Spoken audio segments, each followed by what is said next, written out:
Biarkan Tuhan saat ini kami boleh merasa tenang sejenak.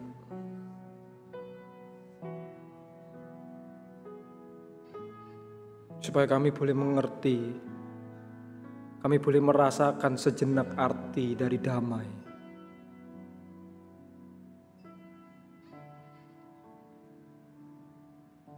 Tetapi Tuhan, sesungguhnya kedamaian itu bukanlah suasana yang tenang seperti ini.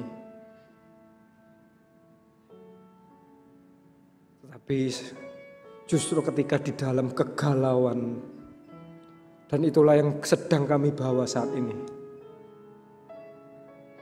Sekalipun musik mengiringi kami untuk tenang, Tuhan, hati kami tidak tenang. Kami memikirkan banyak hal. Kami memikirkan pekerjaan. Kami memikirkan kondisi kami. Kami mungkin memikirkan hari tua kami.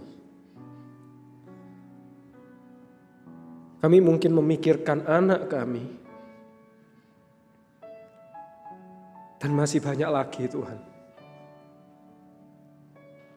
Tetapi Tuhan, biarlah firman-Mu hari ini boleh memberikan kami arti sesungguhnya damai itu. Damai sejahtera. Karena itu Tuhan, biarlah saat ini kami sungguh bisa menyambut kebenaran firman-Mu di dalam kegalauan kami. Di dalam kekhawatiran kami, ketakutan kami, kebimbangan kami. Supaya damai itu benar-benar kami rasakan. Apa arti damai di dalam Kristus? Buka hati setiap kami, Tuhan. Supaya kami boleh mengerti. Kami sungguh boleh benar-benar memahami damai sejati yang sudah Engkau berikan sejak dulu. Yaitu ketika Engkau datang ke dalam dunia. Engkau lahir. Engkau mati. Engkau bangkit. Dan kami menunggu kedatangan-Mu. Karena itu Tuhan, biarlah mata kami boleh tertuju di dalam salib-Mu sebagai pengingat untuk kami bisa bertahan, untuk kami boleh tetap tenang di dalam dunia ini.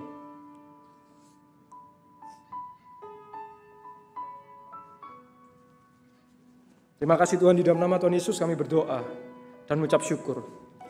Amin. Selamat pagi jemaat yang dikasihi Tuhan. Hari ini kita memasuki Advent yang terakhir dan kita tadi menyalakan lilin yang keempat, yaitu lilin damai sejahtera. Kedamaian atau rasa aman adalah hal yang paling dicari oleh semua orang. Setiap kita menginginkan namanya kedamaian. Setiap kita menginginkan yang namanya rasa aman. Sebab tanpa kedamaian tidak akan ada yang namanya sukacita. Tanpa kedamaian tidak ada yang namanya bahagia. Yang ada cuma apa? Sedih, duka cita, rasa takut, rasa khawatir. Karena kedamaian merupakan lawan dari ketakutan. Ketika ada kedamaian, ketakutan itu hilang. Ketika kita takut, berarti tidak ada damai sejahtera. Maka ketika kita bilang kedamaian, kira-kira apa yang dapat melenyapkan ketakutan dan memberikan kita rasa damai atau rasa aman? Kita merasa damai, kita merasa aman, kita merasa tenang itu kapan Bapak Ibu?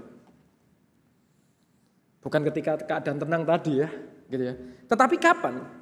Yaitu ketika kita punya jaminan atau pegangan dalam hidup kita, betul ya? Dalam hidup ini setiap kita pasti memiliki pegangan dengan harapan dapat menjamin hidup kita. Itulah kenapa ada yang namanya asuransi. Kalau kita udah asuransi mobil kita, tenang, lecet, gak apa-apa, tinggal diklaim, betul ya? Kita merasa tenang, kita merasa aman, kita merasa damai, kenapa? Karena kita punya jaminan, kita punya pegangan, kita punya asuransi dalam hidup ini. Kita membutuhkan pegangan supaya apa? Kita merasa aman. Karena kita tahu dengan pasti bahwa dunia kita adalah dunia yang tidak aman. Dunia kita adalah dunia yang penuh dengan ketidakpastian.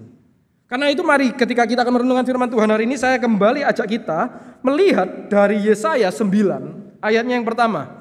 Mari saya ajak kita membuka kembali Yesaya 9 ayatnya yang pertama sampai dengan yang kelima.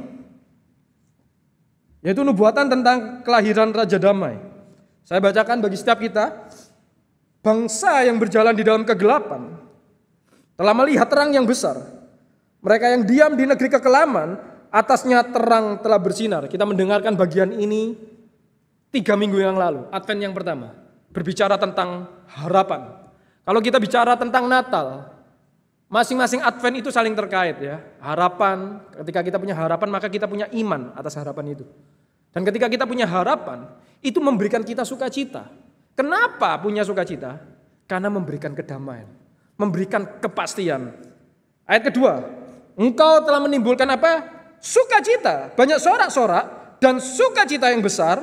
Mereka telah bersukacita di hadapanmu seperti sukacita di waktu panen. Seperti orang-orang bersorak-sorak di waktu membagi-bagi jaran. Kenapa bersukacita? Sebab kuk yang menekannya dan gandar yang ada di atas bahunya, serta tongkat si penindas, telah kau patahkan seperti pada hari kekalahan Median. Sebab setiap sepatu tentara yang berderap-derap dan setiap jubah yang berlumuran darah akan menjadi umpan api. Ayat ketiga sampai ayat keempat itu berbicara tentang keadaan yang damai. Tidak ada perang. Kenapa? Ayat 5. Sebab seorang anak telah lahir untuk kita, seorang putra diberikan untuk kita, lambang pemerintahan ada di atas bahunya, dan namanya disebutkan orang, penasehat ajaib, Allah yang kekal, Allah yang perkasa, Bapa yang kekal, Raja damai. Tema kita pada pagi hari ini adalah damai sejahtera di dalam Kristus. Mengapa Yesus disebut atau diberi gelar Raja Damai?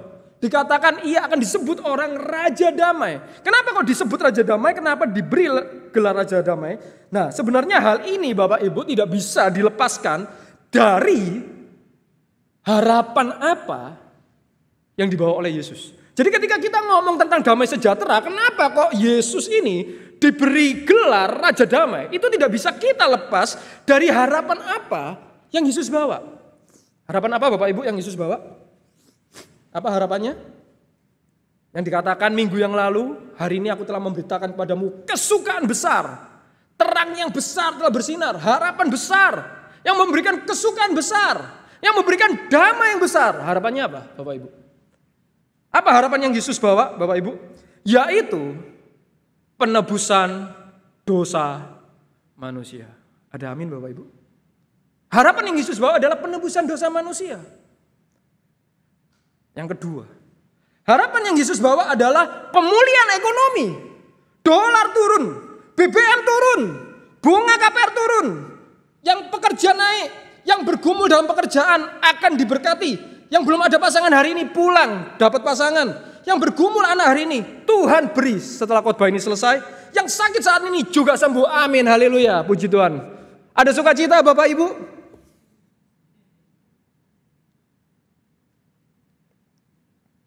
Mana yang lebih kita harapkan Bapak Ibu? Mana yang lebih membawa sorak-sorai? Apakah Yesus datang menebus dosa manusia? Atau harapan kedua, puji Tuhan, tuh BBM turun, puji Tuhan, dolar turun, puji Tuhan, perang selesai, puji Tuhan, sakit disembuhkan, haleluya, amin. Mana yang lebih kita harapkan Bapak Ibu? Mana yang lebih memberikan kedamaian?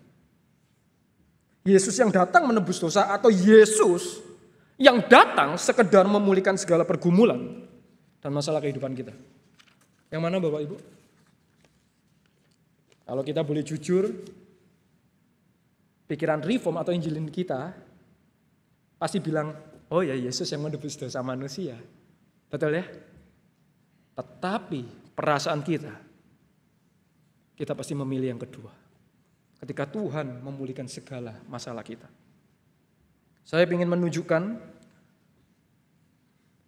Roma 3 ayat 23. Karena semua orang telah berbuat dosa dan telah kehilangan kemuliaan Allah. Bapak Ibu, ketika Bapak Ibu membaca berita ini, fakta ini, kira-kira Bapak Ibu merasa takut enggak Bapak Ibu? Merasa takut enggak? Sebab semua orang termasuk saya berbuat dosa dan telah kehilangan kemuliaan Allah. Ketika membaca berita ini, fakta ini, saya tanya, takut enggak Bapak Ibu? Takut enggak? Enggak. Betul ya? Takut enggak? Enggak. Biasa saja kan. Lebih takut dan khawatir mana ketika kita mendengar fakta bahwa perang Rusia Ukraina semakin menjadi-jadi. Kita dengar bencana di mana-mana. Akan ada pengurangan tenaga kerja dan saya salah satu yang kena PHK. Istri saya keguguran mungkin. Anak saya hamil di luar nikah. Atau mungkin yang remaja-remaja kita cuma temenan aja gitu ya. Kita putus sampai di sini. Saya kena cancer. BBM naik lagi, dolar tambah naik. Ada virus baru lagi lebih mematikan dari COVID. Tahun depan ekonomi gelap. Kira-kira berita mana yang lebih membawa kita khawatir dan takut? Apakah karena kita telah kehilangan kemuliaan Allah? Atau berita kedua yang saya sampaikan? Saya percaya kita lebih khawatir dan takut untuk masalah yang kedua. Betul nggak? Itulah kenapa kita lebih bahagia, kita lebih tenang kalau Tuhan lebih memberikan jaminan pemulihan untuk kita semua, untuk itu semua daripada apa? Pengampunan atas dosa kita. Sekalipun kita tahu bahwa dosa adalah masalah utama atau penyebab dari itu semua. Kenapa? Karena kita lebih memahami dengan baik apa itu BBM naik, apa itu bahan pangan naik. Nyekolano anak tambah mahal, bensin tambah mahal, cari uang tambah angel, betul nggak? Kita lebih merasakan itu lebih dekat dengan kita daripada apa? Memahami keberdosaan kita. Itulah kenapa nggak heran harapan Natal akhirnya pun berubah atau terganti. Harapan Natal, sukacita Natal, damai sejahtera Natal tidak lagi tentang Yesus yang datang menebus dosa manusia. Apa yang membuat kita sukacita Natal? Kita kumpul sama teman-teman. Kita makan. Oh, anakku pulang dari luar negeri. Bisanya kapan? Natalan, libur panjang. Holiday, jalan-jalan. Sehingga akhirnya tanpa kita sadari, sukacita Natal, harapan Natal, damai sejahtera Natal, itu berganti bukan lagi tentang Yesus yang lahir untuk menebus dosa manusia. Kenapa kita tidak bahagia? Kenapa kita tidak memiliki damai sejahtera? Karena kita tidak mengerti dengan baik apa itu dosa. Apakah kita mengerti bahwa dosa kita itu serius di hadapan Tuhan? Sampai membuat Tuhan harus turun tata yang mulia untuk membereskannya. Ingat tidak beberapa waktu yang lalu saya sempat menyampaikan bagaimana Tuhan itu bertata di dalam tata yang mulia. Yang namanya seorang raja itu tidak pernah turun tata. Yang namanya bos tidak pernah ngurusin. Pasti utus orang. Wes kamu pergi urusan. Begitu juga Tuhan. Gak ada Tuhan turun tata. Kirim aja malaikat. Itu bangsa Israel keluar dari Mesir. Ini lindungono, jagaono. Pimpin. Tetapi kalau sampai Tuhan turun tahta. Sampai seorang pimpinan turun tahta. Raja turun tahta. Bos turun tahta. Itu bukan masalah sepele. Itu serius. Tetapi pernah gak kita memikirkan bahwa dosa kita itu begitu serius di hadapan Tuhan. Sampai membuat Tuhan itu benar-benar turun dari tatanya yang mulia. Untuk membereskan itu semua. Bapak Ibu jemaat sekalian, beberapa waktu yang lalu di dalam persekutuan remaja saya juga mengkhotbahkan tentang berseri ya, manusia jatuh dalam dosa dan Tuhan datang untuk menebus dosa manusia. Lalu saya tanya sama anak remaja, kamu tahu nggak bahwa kamu itu orang berdosa? Oh tahu kok, gitu ya. Lalu saya tanya, apakah kamu tahu bahwa Yesus satu-satunya juru selamat yang dapat menebus dosamu? Oh tahu kok, gitu ya. Lalu saya tanya lagi, sudahkah kamu menerima Yesus sebagai juru selamatmu? Sebagai satu-satunya juru selamatmu? Jawabannya apa? Belum kok. Lah, kenapa? Nanti aja kok, masih belum berani komitmen. Bapak Ibu kok bisa? Jawabannya belum. Kok bisa nanti aja? Kenapa? Karena mereka tidak mengerti bahwa dosa itu begitu serius. Sehingga apa? Bisa dipending, nanti aja. Tunggu aja. Nanti aja kok kalau udah last minute gitu ya. Sekarang kok mau seneng-seneng dulu. Kenapa bisa ditunda? Kalau kita tahu itu sesuatu yang penting, kita tahu bahwa itu tidak akan bisa kita tunda. Ketika itu serius, itu tidak mungkin bisa kita tunda. Bahkan saya ingat Bapak Ibu, waktu saya kuliah, waktu saya SMA, gitu ya, saya barusan tahu ketika teman saya cerita-cerita ya, SMA itu berarti saya 15 tahun yang lalu Bapak Ibu, gitu ya.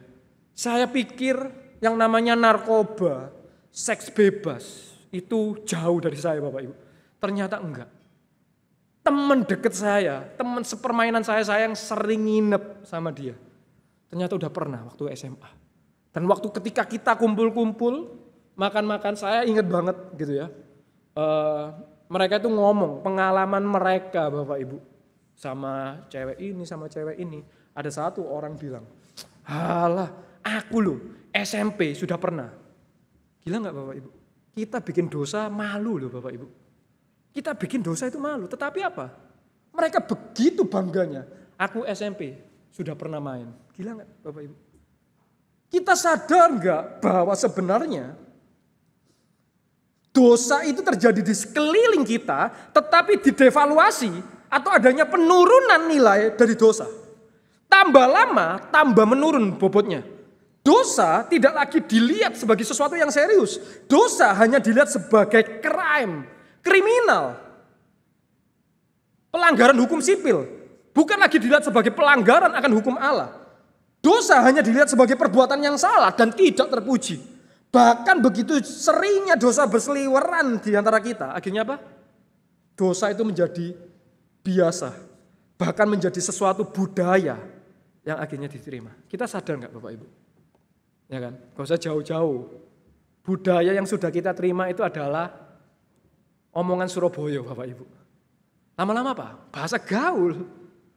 Menjadi bahasa biasa. Lalu kita lihat lagi masalah apa? LGBT. LGBT dulu ditentang gila-gilaan. Tetapi hari ini lama-lama menjadi biasa. Dikampanyekan. Bahkan gereja pun akhirnya ada yang menerima. Kita sadar nggak ada penurunan nilai dari yang ditolak akhirnya diterima. Apa yang dosa akhirnya tidak menjadi dosa, yang tidak benar menjadi biasa saja. Perceraian bukan lagi hal yang langka, sudah menjadi hal yang umum. Gak cocok cerai. Bahkan orang Kristen pun seperti itu. Lalu apalagi seks bebas. Lama-lama sudah biasa dan lama-lama menjadi sesuatu, menjadi budaya, sesuatu yang wajar, bahkan menjadi apa? Ejekan. Ketika masih apa? Perawan atau perjaka. Kita ngomong serius. Keperawanan, keperjakaan, kesucian tidak lagi penting. Bahkan kalau kita lihat negara-negara tertentu, Jepang misalnya, itu ya. Itu jadi ejekan betul. Apalagi perceraian, perselingkuhan, hubungan tanpa status tambah banyak. Gitu ya. Dan itu benar-benar terang-terangan dan bangga Bapak Ibu. Kita sadar enggak bahwa ada penurunan nilai di dalam dosa, dalam bobot dosa. Sadar enggak bahwa dunia kita adalah dunia yang semakin sekuler, yang sudah menggeser faktor ketuhanan, religiositas, dosa tidak lagi menjadi masalah utama, tetapi hanya dilihat sebagai apa? Suatu kebodohan. Dan tanpa sadar fenomena ini merusak juga ke dalam pikiran kita orang-orang Kristen atau gereja. Kita bahkan sudah tidak melihat dan menganggap dosa sebagai masalah serius. Susah cari perawan sekarang. Yang masih perjaka susah zaman ini. Pokoknya yang penting ojo sampai hamil. Gila gak? Bahkan saya ingat banget waktu mama saya sama cece saya sama cece saya dipanggil mama saya gitu ya. Mama saya waktu itu pengen pergi karena udah gak kuat dengan keadaan keluarga gitu ya. Tapi akhirnya cece saya nggak mau, cuma saya doang yang di depannya mama saya yang jadi amarah semua gitu ya. Mama saya bilang, sudah disekolahin mahal-mahal, disekolahin pinter-pinter, kok gobloknya kayak gini. Saya bilang sama mama, "Mah, ini bukan masalah pinter atau nggak pinter, ini bukan masalah bodoh atau enggak, tetapi ini berbicara tentang dosa. Dan yang masalahnya dosa itu tidak bisa kita bereskan. Yang masalahnya dosa itu tidak bisa diselesaikan dengan pendidikan." Bapak Ibu kita sadar enggak? bahwa dosa itu menurun dan bahkan mungkin kita tidak lagi melihat segala sesuatu ini. Dosa menjadi masalah utama. Kita mesti ingat Efesus 5 ayat 15-17 mengatakan, karena itu janganlah kamu bodoh. Gitu ya. Karena hari-hari ini adalah jahat. Kenapa disebut jahat? Karena membuat kita semakin jauh daripada Tuhan. Bapak Ibu. Seorang teolog bernama Cornelius Plantinga, dalam bukunya yang berjudul Bukan Cara Yang Seharusnya, singkatan dosa tidak setua itu, ia menunjukkan keprihatinannya atas penurunan kategori dosa dalam kesadaran publik. Dan buku ini Bapak Ibu diterbitkan seperempat abad yang lalu atau hampir 30 tahun yang lalu. Cornelius Plantinga sudah menuliskan bahwa ada penurunan bobot dosa. Dan 30 tahun yang lalu sampai sekarang itu sudah cukup membuktikan apa yang menjadi keprihatinan Plantinga. Orang Kristen yang malu dengan doktrin dosa telah kehilangan kemampuan mereka untuk menjelaskan apa yang salah dengan dunia ini. Sehingga orang Kristen atau gereja tidak lagi berani bersuara. Dan jujur, bukankah kita juga semakin malu untuk menyatakan dosa? Kita takut dibilang menghakimi. Kita takut dijauhi. Kita takut dianggap enggak gaul. Dikit-dikit dosa. Dikit-dikit dosa. Dan celakanya kalau gereja pun akhirnya takut untuk menegur dosa. Kenapa? Karena takut jemaatnya tersinggung dan pergi. Apalagi yang kaya, kalau pergi, takut banget. Dan itu celaka Bapak Ibu. Plantinga berkata, boleh ditampilkan? Plantinga berkata bagi gereja Kristen, to ignore, mengabaikan, euphemize, memperhalus, atau sebaliknya membungkam realitas dosa yang mematikan seperti memutuskan saraf Injil. Karena kebenaran yang sebenarnya adalah dengan pengungkapan penuh akan dosa, Injil kasih karunia menjadi tidak dihormati, tidak diperlukan, dan akhirnya tidak menarik. Perhatikan Bapak Ibu. Kalau kita tidak benar-benar mengalami dosa, benar-benar memahami arti itu dosa, Bapak Ibu. Plantinga mengatakan apa? Injil itu akhirnya tidak dihormati, tidak diperlukan, dan akhirnya tidak menarik. Itulah kenapa nggak heran orang tambah lama, bahkan generasi muda, itu tidak lagi tertarik sama gereja. Gereja ditinggalin. Karena mereka tidak menyadari betapa seriusnya dosa. Itulah kenapa kalau orang sakit tapi nggak tahu dia sakit, nggak bakal ke dokter. Kalau kita benar-benar tidak memahami betapa seriusnya dosa, sampai Tuhan harus turun menebus dosa kita, kita tidak akan benar-benar menghormati Injil. Kita gak benar-benar akan menghargai Injil. Makanya dikatakan Injil itu menjadi sesuatu yang murahan. Karena dikasih gratis jadi murahan. Kalau kita tidak benar-benar menyadari betapa seriusnya dosa, Injil itu menjadi barang murah Bapak Ibu. Itulah kenapa Paulus dalam pembukaan Roma ayat 1 berkata, aku memiliki keyakinan yang teguh, aku tidak malu dalam Injil. Kenapa? Karena Injil itu menyelamatkan. Kenapa Paulus begitu yakinnya? Dia begitu pede mengabarkan Injil kemana-mana. Kenapa? Karena Paulus mengerti dengan benar apa itu dosa. Kalau kita lihat Roma 1-3, itu semuanya berbicara tentang dosa. Semua orang telah berbuat dosa. Tidak ada seorang pun yang mencari Allah. Mereka semua menyeleweng. Pasal 1-3 itu semuanya tentang dosa. Dijelaskan semua oleh Paulus. Itulah kenapa Paulus benar-benar yakin Injil itu menyelamatkan. Injil itu kekuatan. Injil itu dihormati. Injil itu dihargai. Injil itu berharga. Kenapa? Karena Paulus benar-benar mengerti betapa seriusnya dosa di dalam hidup setiap kita. Saya khawatir Bapak Ibu, saudara sekalian, bahwa kita sendiri jangan-jangan tidak lagi peka dengan dosa. Kita cuma fokus hanya dengan dosa-dosa yang besar, tetapi kita mengabaikan dosa-dosa yang kecil. Saya khawatir kalau kita merasa baik-baik saja ketika kita datang telat waktu beribadah. Saya khawatir kalau saudara baik-baik saja ketika apa? Tidak beribadah. Nanti aja ibadah, apalagi nanti aja ibadah bisa direkam, nanti ajalah. Besok juga nggak apa-apa, lihat streamingnya. Saya khawatir kalau kita merasa baik-baik saja. Gak datang gak apa-apa, gak ke gereja gak apa-apa. Saya khawatir kalau kita merasa baik-baik saja ketika beribadah, melayani padahal kita sedang lagi ada masalah dalam relasi dengan sesama. Saya khawatir kalau kita merasa baik-baik saja. Karena Tuhan bilang, sebelum kamu memberikan persembahan di atas mezbamu, kalau kamu ada masalah, pergi bereskan. Baru kamu boleh kasih. Saya merasa khawatir kalau bapak-bapak merasa baik-baik saja ketika marah tanpa terkendali kepada keluarganya, kepada anaknya, istrinya. Bahkan mungkin tadi mau ke gereja, marah dengan gak sabar terkendali gara-gara mungkin telat, dandannya lama, keluar kamar mandinya lama. Dan saat ini duduk merasa baik-baik saja. Saya khawatir Bapak Ibu. Saya merasa khawatir kalau mungkin ibu-ibu merasa baik-baik saja datang beribadah ketika habis gosipin orang.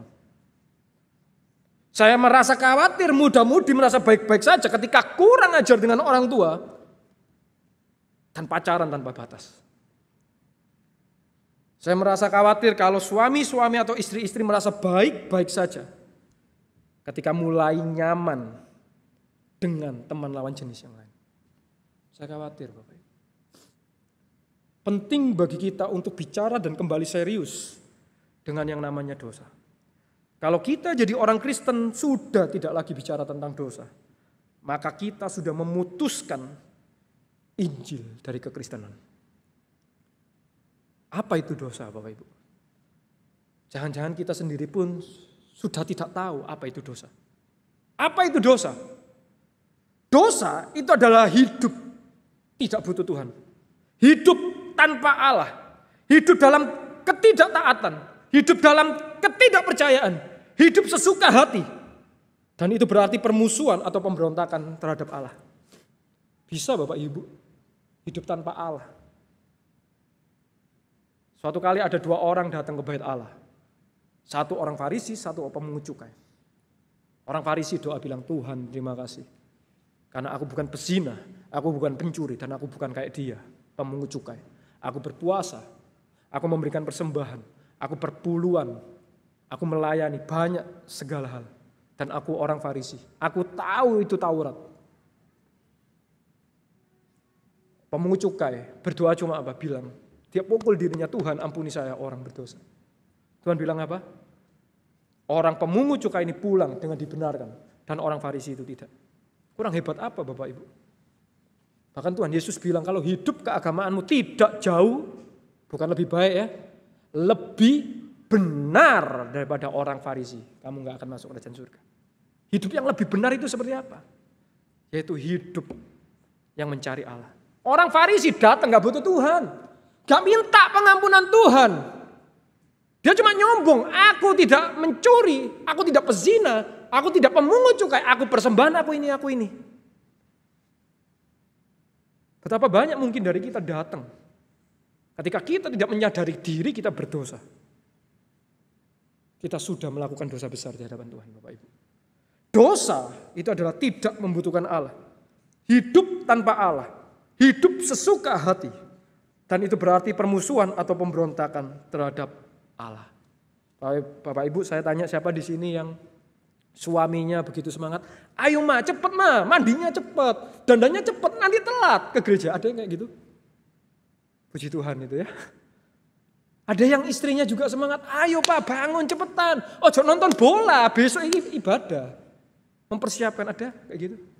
Ada yang anaknya, ayo ma pak, cepetan, aku mau ke sekolah minggu, ada?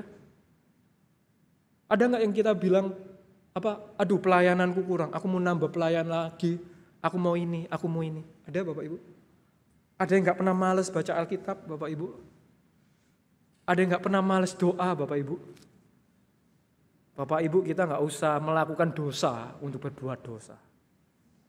Karena memang natur kita itu dosa. Natur kita itu menolak Allah. Natur kita itu nggak mau sama Tuhan Bapak Ibu. Tidak seorang pun mencari Allah. Saya mau ajak kita melihat dari Yohanes 1 ayat 10 sampai 11 Bapak Ibu. Boleh ditampilkan?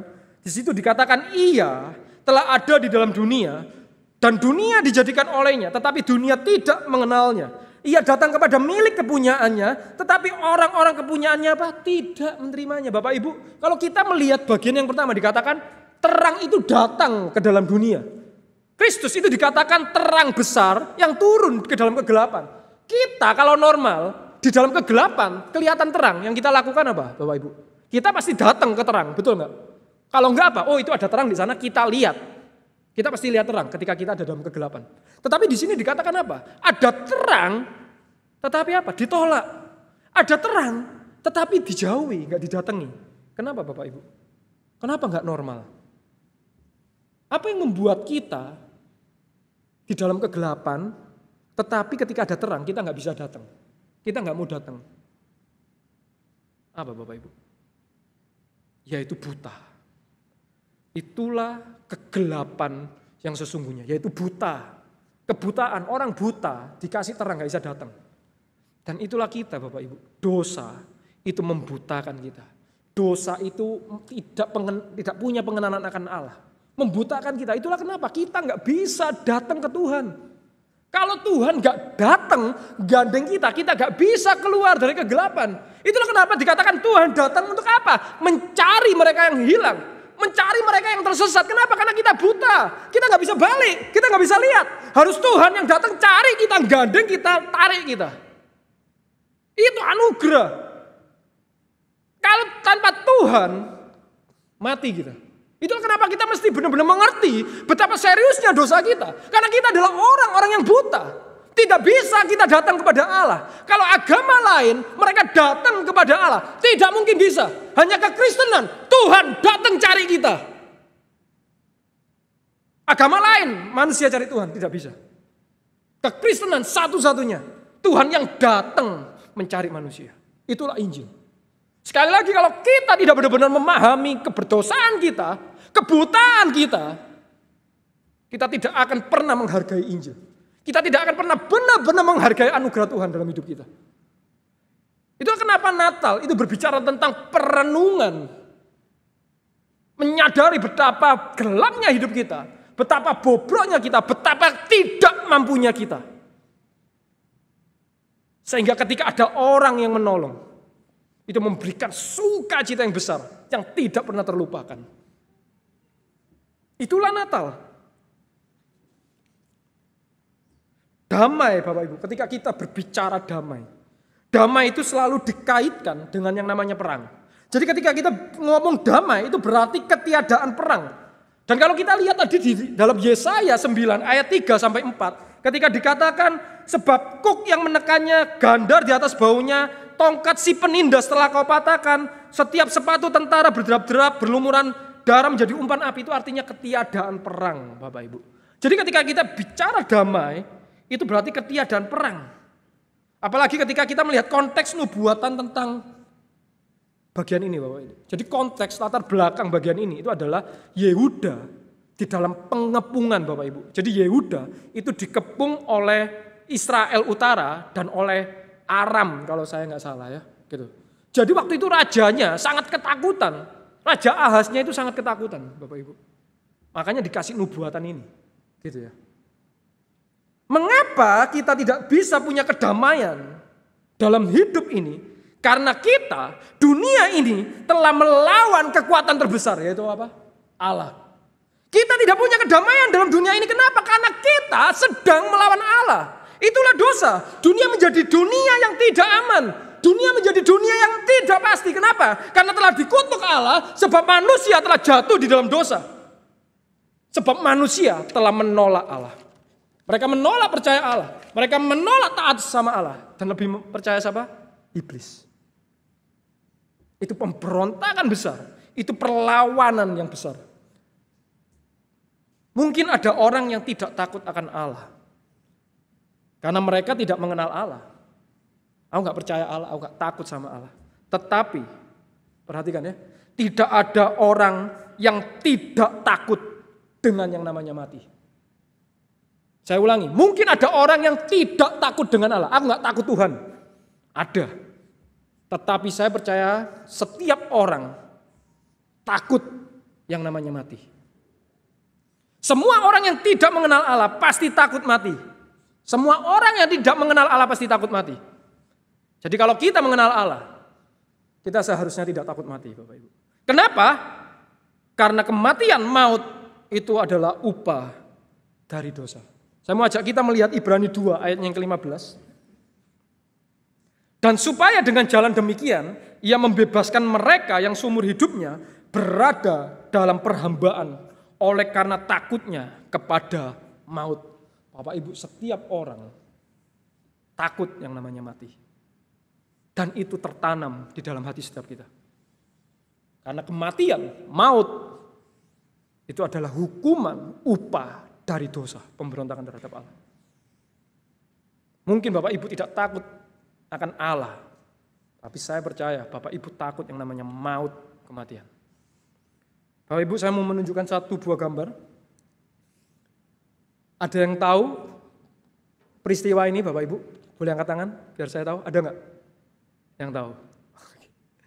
Ya, ini adalah tragedi Tiananmen Bapak Ibu. Dan ini sejarahnya tidak dipublis gitu ya. Saya dapat dari orang dalam ini ceritanya gitu ya. Ini adalah tragedi Tiananmen 1989. Jadi waktu itu ada demonstrasi besar-besaran, waktu itu dipimpin oleh Deng Xiaoping gitu ya. Besar-besaran dan ada orang yang menghadang tank ini. Tetapi dalam videonya ada orang yang nyelamatin akhirnya. Dan tragedinya itu terjadi, dengarnya besoknya setelah foto ini diambil Bapak Ibu. Nah, jadi waktu itu ada demonstrasi besar-besaran. Besoknya itu terjadi tragedi Tiananmen, pembantaian besar. Dan menurut berita, angka yang pernah keluar banyak. Tetapi angka terbesar yang pernah keluar itu 10.000 orang mati Bapak Ibu. Tragedi di Tiananmen. 10.000 orang mati. Matinya kenapa? Dilindas oleh tank. Dilindas oleh tank. Dan itu menjadi banjir darah. 10.000 orang Bapak Ibu. Deng Xiaoping bilang, jangankan 40.000 orang, 400.000 orang kalau melawan negara, kita hukum. Bapak Ibu, jika murka manusia begitu dahsyatnya, terlebih lagi murka Tuhan atas dosa manusia. Itulah kenapa kita mesti benar-benar sekali lagi kita ngerti, dosa itu serius. Kalau murka manusia itu begitu dahsyat, begitu menakutkannya, terlebih lagi murka Tuhan atas dosa manusia. Tetapi sekali lagi bersyukur melalui Kristus yang diberikan datang untuk kita. Kita yang seharusnya mendapat murka Allah, tetapi justru apa? Beroleh kasih karunia. Kenapa? Karena kita didamaikan oleh Kristus. Kita yang menjadi musuh Allah, kita yang melawan Allah, kita yang harusnya dihukum, kita justru apa? Didamaikan. Itulah kenapa ia disebut Raja Damai. Maka tahukah arti Natal itu bagi kita? Arti kelahiran juru selamat itu bagi kita. Itulah kenapa saya sampaikan benar-benar tentang dosa Bapak Ibu. Karena kalau itu tidak dibereskan sampai mati kita tidak akan pernah mendapatkan yang namanya damai sejahtera. Maka apa arti Natal itu bagi kita? Damai Natal itu bagi kita apa? Mari saya ajak kita melihat dari Roma 8 ayat ke-31 sampai ke-39. Ini berbicara tentang hasil dari pendamaian. Apa yang kita terima ketika Tuhan itu mendamaikan kita dari dosa kita. Saya akan bacakan. Sebab itu, apakah yang akan kita katakan tentang semuanya itu? Jika Allah di pihak kita, siapakah yang akan melawan kita? Perhatikan, jika Allah di pihak kita, siapakah yang akan melawan kita? Bapak Ibu, dosa itu adalah kita menjadi musuh Allah. Kita menjadi seteru Allah. Tetapi dikatakan apa? Ketika Allah sudah melakukan itu semua, kita itu menjadi apa?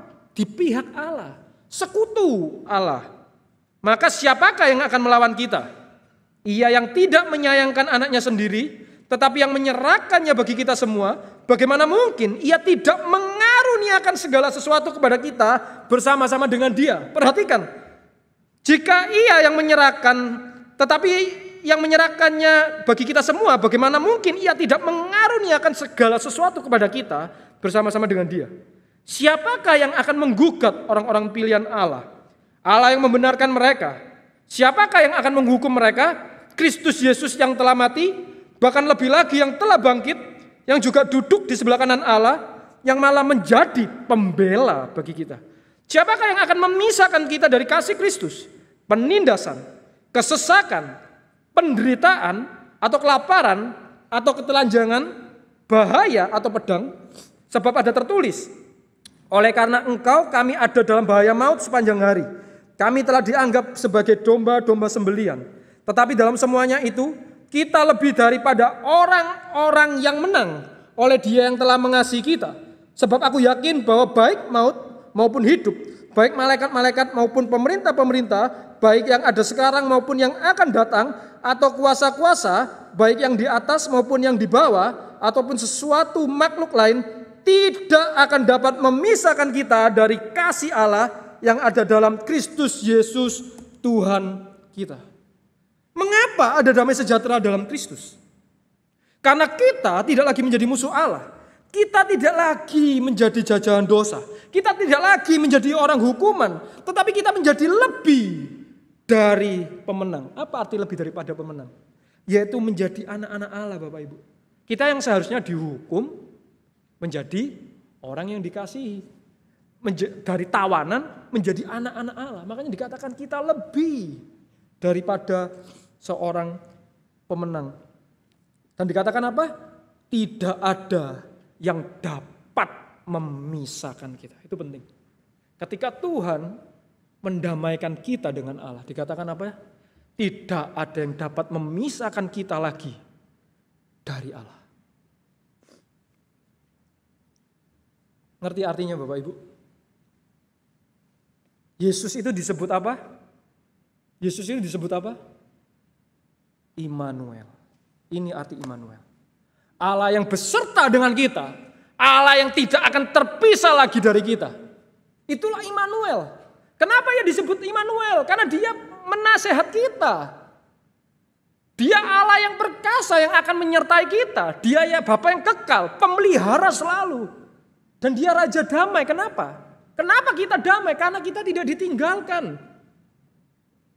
Allah yang bersama-sama dengan kita. Dan tidak ada yang dapat memisahkan kita. Dan itulah maksud dari Yesaya 9 ayat 3-4. Kondisi tidak ada perang. Kenapa? Ya karena kita sudah berdamai dengan Allah. Peperangan kita cuma satu. Melawan Tuhan. Tetapi ketika kita sudah didamaikan, apalagi perangnya? Perangnya apalagi? Nanti kita akan melihat peperangan dengan dunia. Gitu ya. Tetapi ketika kita sudah didamaikan dengan kekuatan terbesar, gitu ya. Dan kita tidak lagi menjadi musuh, tetapi menjadi sekutu. Apalagi yang kita takutkan? Musuh-musuh lain ya gampang kalahnya. Tetapi yang menjadi pertanyaannya adalah, kenapa kita sebagai orang Kristen yang sudah punya jaminan yang luar biasa, yang dikatakan Allah Immanuel, Allah yang beserta dengan kita, Allah yang tidak pernah meninggalkan kita masih hidup dalam ketakutan dan kekhawatiran. Betul nggak? Betul ya? Ya kan? Kenapa kok bisa? Kita udah punya jaminan. Allah yang beserta, Allah yang memberikan semuanya pada kita. Tapi kenapa kok kita hidup sebagai orang Kristen, kita masih punya ketakutan, kita masih punya kekhawatiran. Kenapa? Karena kita tidak percaya sama Allah. Kita nggak percaya sama Allah. Kita sendiri yang menolak pertolongan dari Allah, Bapak Ibu. Kita lebih apa? Percaya dengan apa? Pegangan kita yang lain. Mungkin harta kita, kepintaran kita, aset kita, anak-anak kita lebih mengandalkan mereka daripada apa? Mengandalkan Allah. Kalau kita lihat konteks ini menarik Bapak Ibu.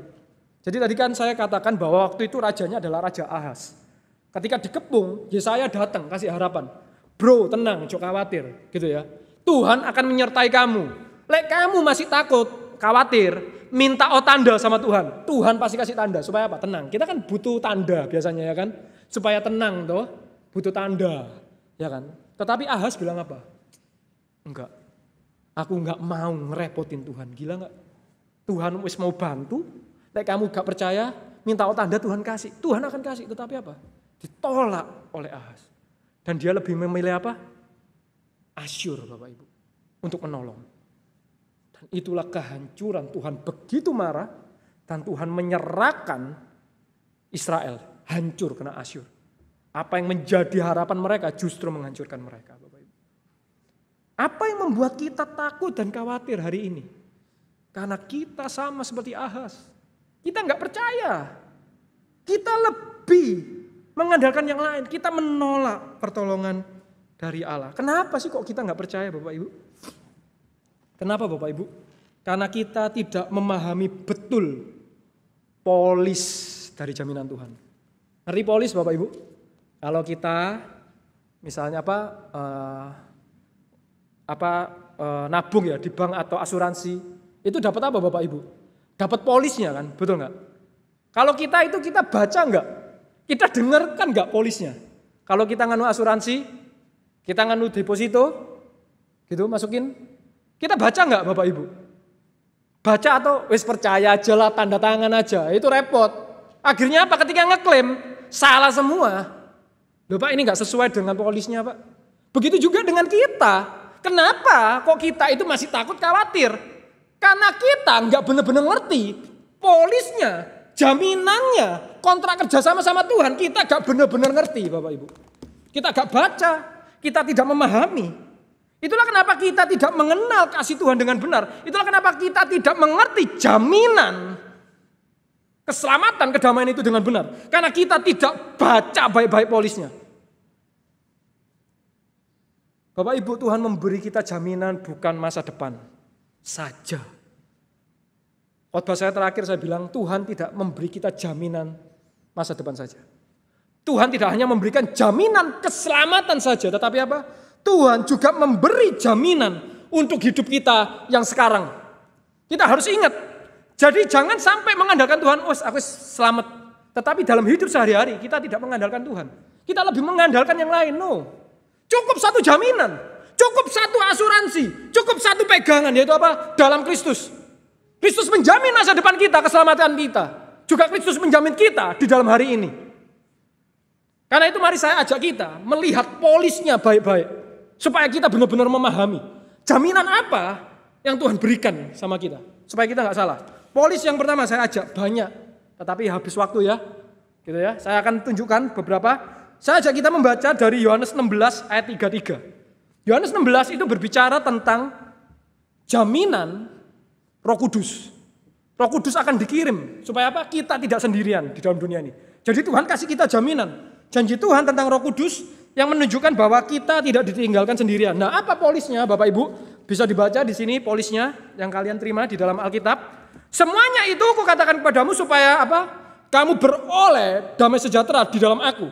Dalam dunia kamu menderita penganiayaan, tetapi kuatkanlah hatimu, aku telah mengalahkan dunia. Itu polis yang pertama yang ingin saya bagikan.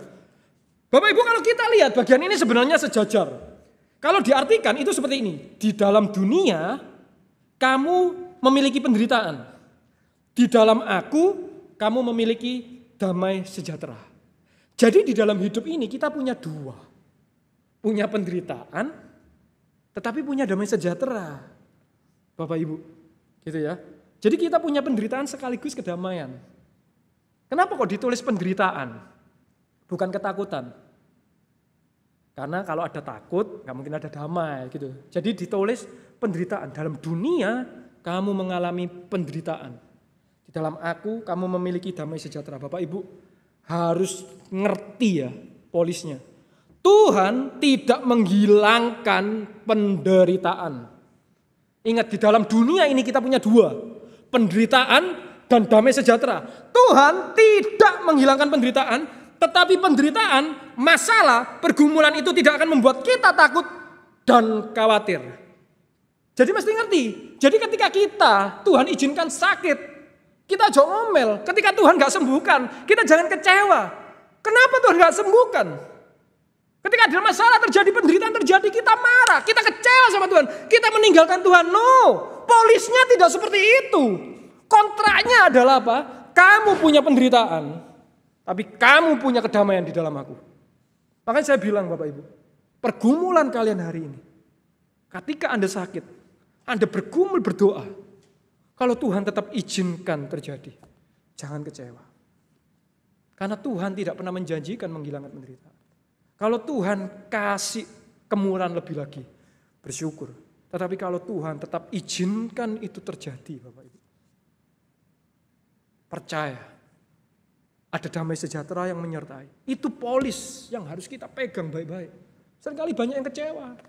Kenapa Tuhan izinkan ini? Kasih penderitaan ini. No. Polisnya tidak seperti itu. Jadi jangan salah klaim. Ya. Tuhan tetap kasih penderitaan. Tuhan izinkan penderitaan. Tetapi ada kedamaian di sana.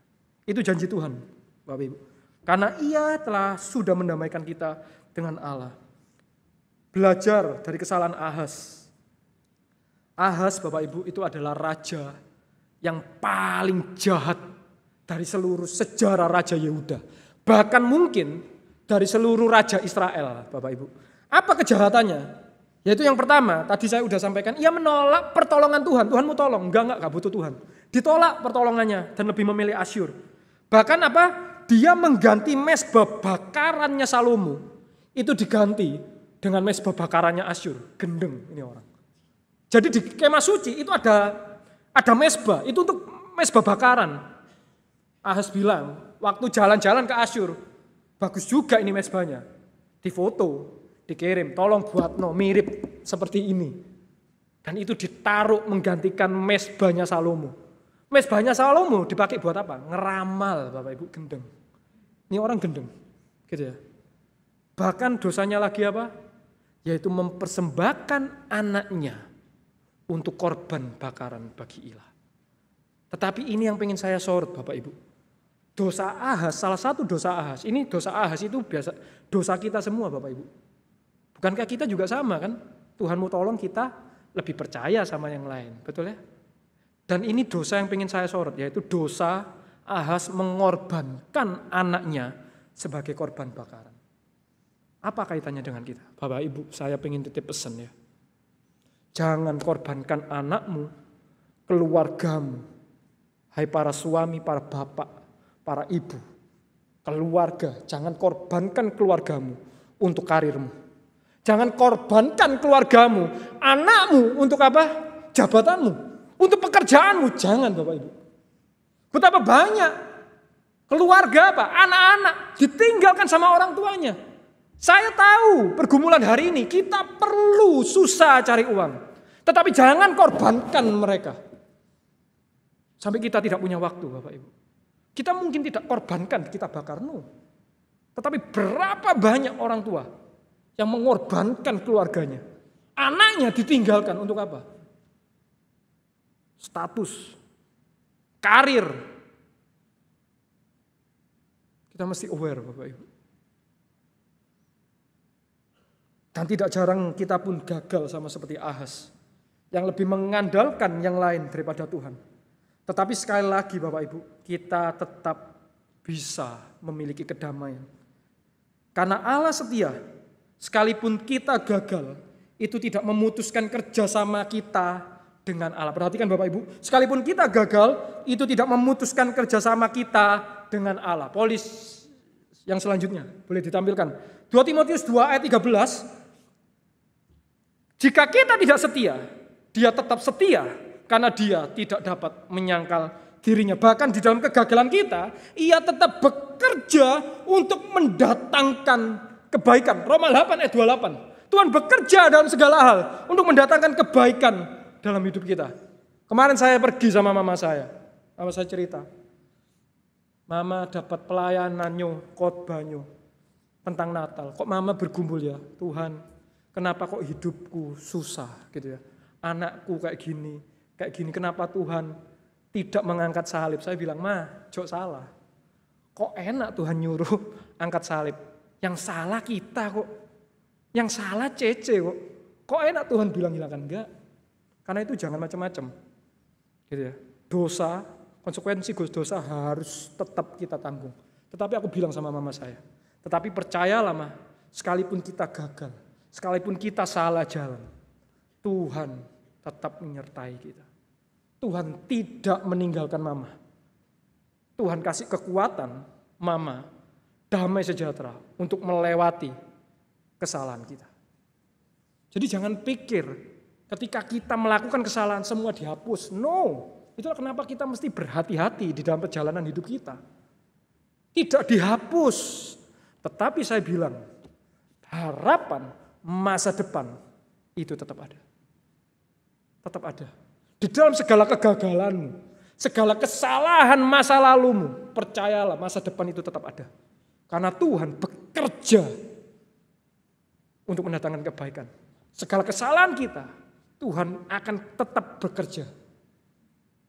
Itulah kenapa kita tetap memiliki kedamaian sekalipun kita sudah gagal. Sekalipun kita sudah jatuh. Karena Tuhan tetap bersama dengan kita. Ngerti ya? Itulah kenapa dosa itu mesti dibereskan Bapak Ibu. Karena ketika dosa beres, Allah itu dekat dengan kita. Sebagai aplikasi Bapak Ibu, kita perlu mengenal Allah lebih lagi.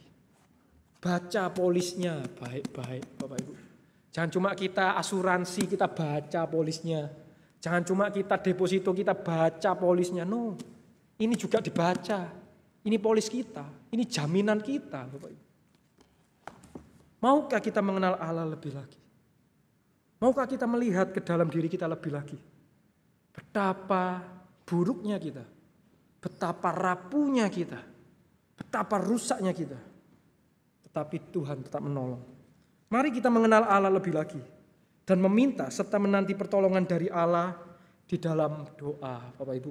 Saya ajak kita melihat Yohanes 16 ayat 23 sampai 24. Di sini enggak ada ya.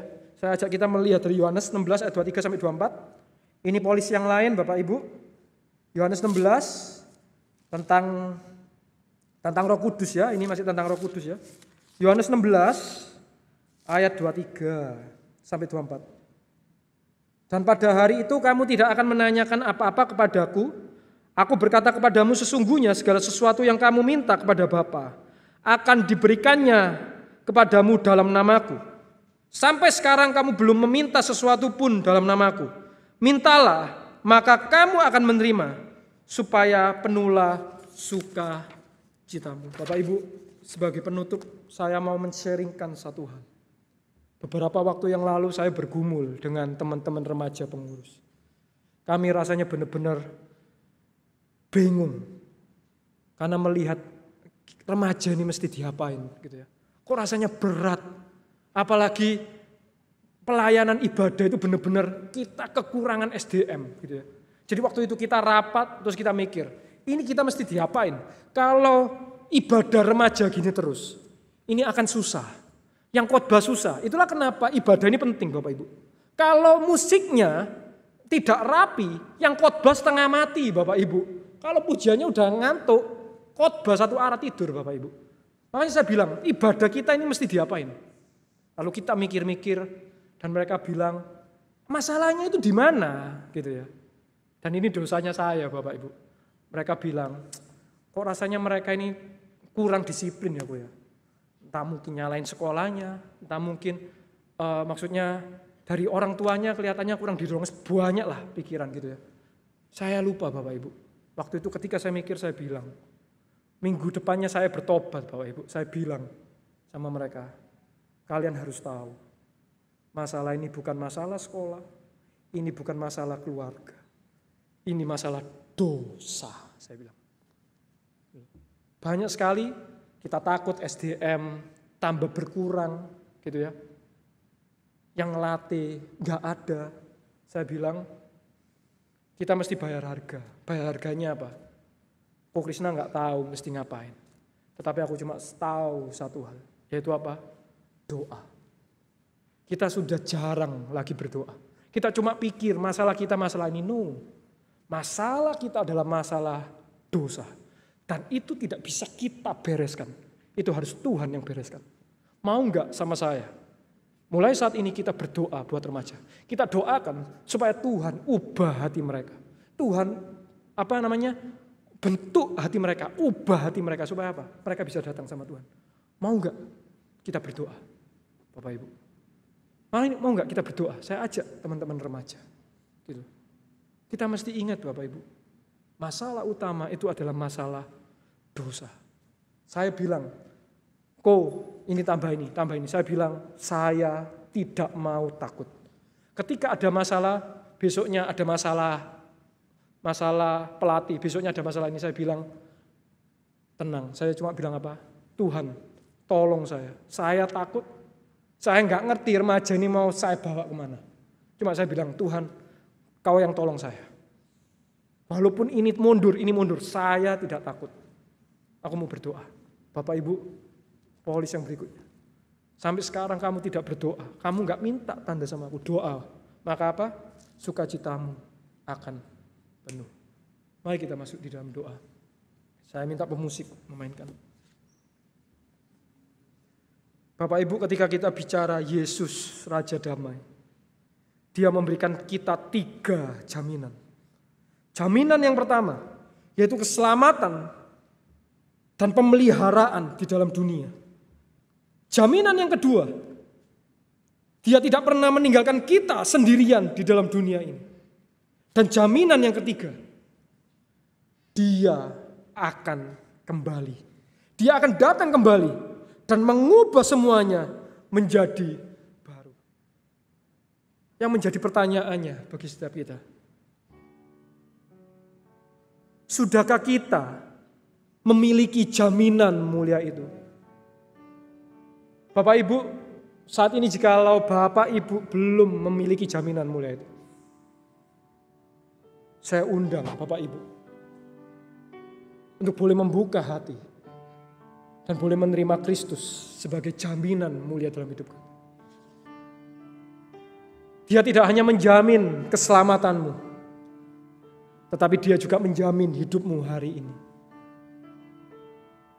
Masa lalumu, Dia bekerja untuk memberikan masa depan yang baru dalam hidup Bapak Ibu. Sudahkah Bapak Ibu menerimanya? Adakah di antara kalian yang belum menerima jaminan mulia itu? Jikalau belum, maukah Anda menerimanya? Bagi yang belum, bolehkah Anda menaruh tangan Anda di dada Anda, supaya saya boleh melihat dan saya boleh mendoakan?